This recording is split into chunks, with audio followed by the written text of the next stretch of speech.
It's your choice, yours alone, to let the other live or die.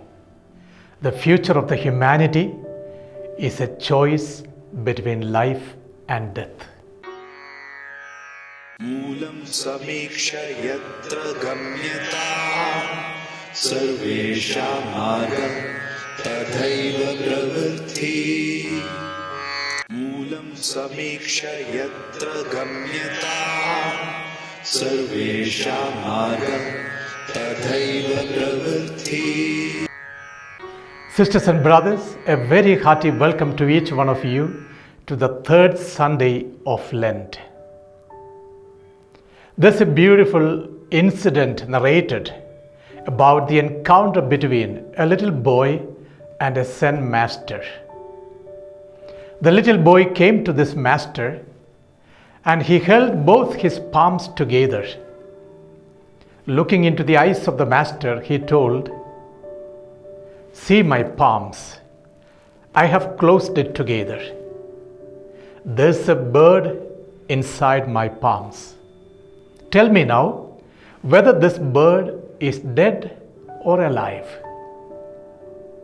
The Zen master understood the trick of the boy. Suppose if I say that the bird is alive, he would squeeze his hands together and kill the bird. Suppose if I say that the bird is dead, he would open his palms and let the bird fly high. Therefore, the wisdom of the Zen master came forth. He said, "It's your choice, yours alone, to let the bird live or die. The future of the humanity is a choice between life and death." Yes, my sisters and brothers, this is a daily experience that each one of us is making. There is a choice between life and death. Even when we are participating in a buffet dinner, the choice of the food that we make therein is a choice between life and death. When we make a choice of a best friend from among many friends, we are making a choice of life or death. When we enter into a library and take a particular book to read, we are making a choice either to live or to die. Every movement of the human being is a choice between life and death. This is something that is very vivid in the Bible. Today we are encountering Jesus in a very peculiar situation. He is in the temple as presented by John the Evangelist.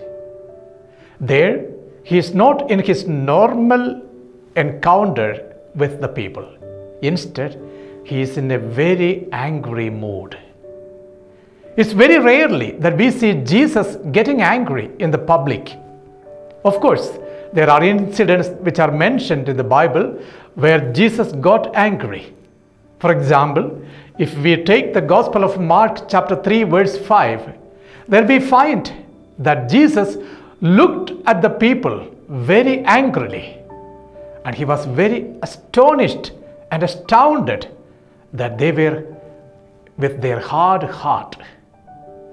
Yes, it is a time when the Lord looked at them with an anger that was not inimical. That's the speciality of the anger of Jesus. The anger of Jesus was a loving anger. The anger of Jesus was a corrective anger. An anger that produced something of life in the life of the others. Yes, very often when we read the psychology of the human beings, we understand one thing. We do not like to encounter a person who is angry. All of us are very happy to encounter someone who is always smiling. A smile is considered to be very welcoming, but we very rarely see the depth behind the smile. We can pacify matters. We can make things very lukewarm.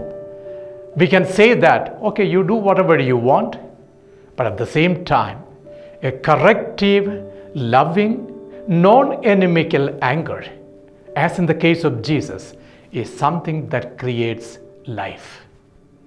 We see Jesus today in the temple, violently reacting to the money changers, those who are selling the pigeons, those who are selling the oxen. He throws down their tables and he tells them, do not make my Father's house a business center, a den of thieves. A very strong usage of the word by Jesus. In fact, it is an invitation, my brothers and sisters, to have an individual conscience of purity and sanctity. You need to have equally a collective responsibility in order to react and respond to life situations. But until and unless you begin to develop an individual conscience, you will never be able to respond to a collective mindset in a non-enemical, loving and creative manner. This is where we are invited to understand why rules and regulations exist in the world today. Why there are various laws, constitutional regulations, commandments for that matter. We read in the first reading today from the book of Exodus, God, through the agency of Moses, giving to the people of Israel the 10 commandments, the Decalogue. Why so? Look at paradise. Was there any rule? Was there any regulation? Adam and Eve lived peacefully without any kind of rules and regulations. They were in harmonious relationship with themselves, with God, with the nature, and even with animals. But the moment human being began to be against the plan of God, the order became a disorder. Disharmony emerged in the life situation of the people. As a result, there emerged equally laws and regulations. Yes, my dear sisters and brothers, very often we remain non-reactive to situations that are happening around us. We are untouched by the events of the society. Even when cruel and most inhuman things happen in our society, we are unaffected until and unless it becomes my problem.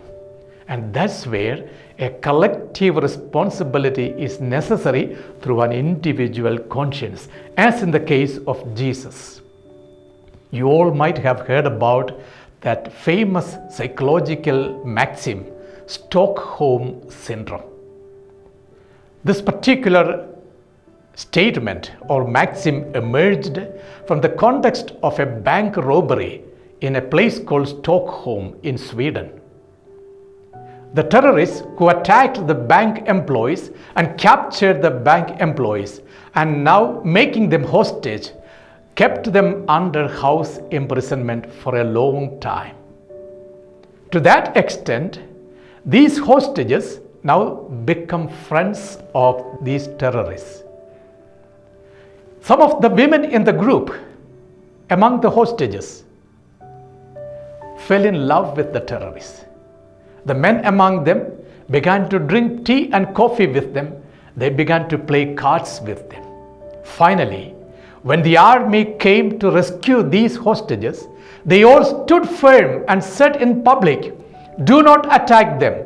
They are our friends." By living in contradiction, you become contradiction itself. The empathy that emerged inside of these people never came out of a righteous sense of obedience and lawfulness. Instead, it emerged out of an immediate satisfaction that they received from the so-called people who are not in accordance with the civil law or order. Yes, my sisters and brothers, is it not about us?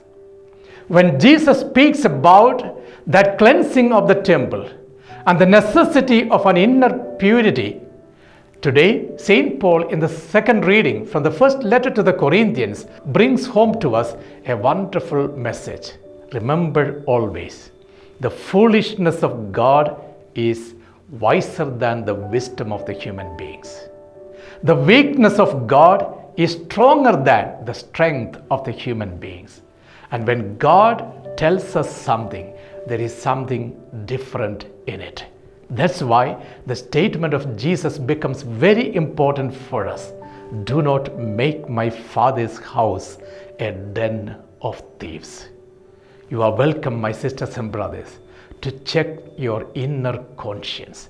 Are you pure, purified, sanctified in your relationship with your spouse, your partner, your parents, your children, your friends? Are you collectively responsible for the good of the society in which you are living? Or are you affected only when your individual freedom is affected?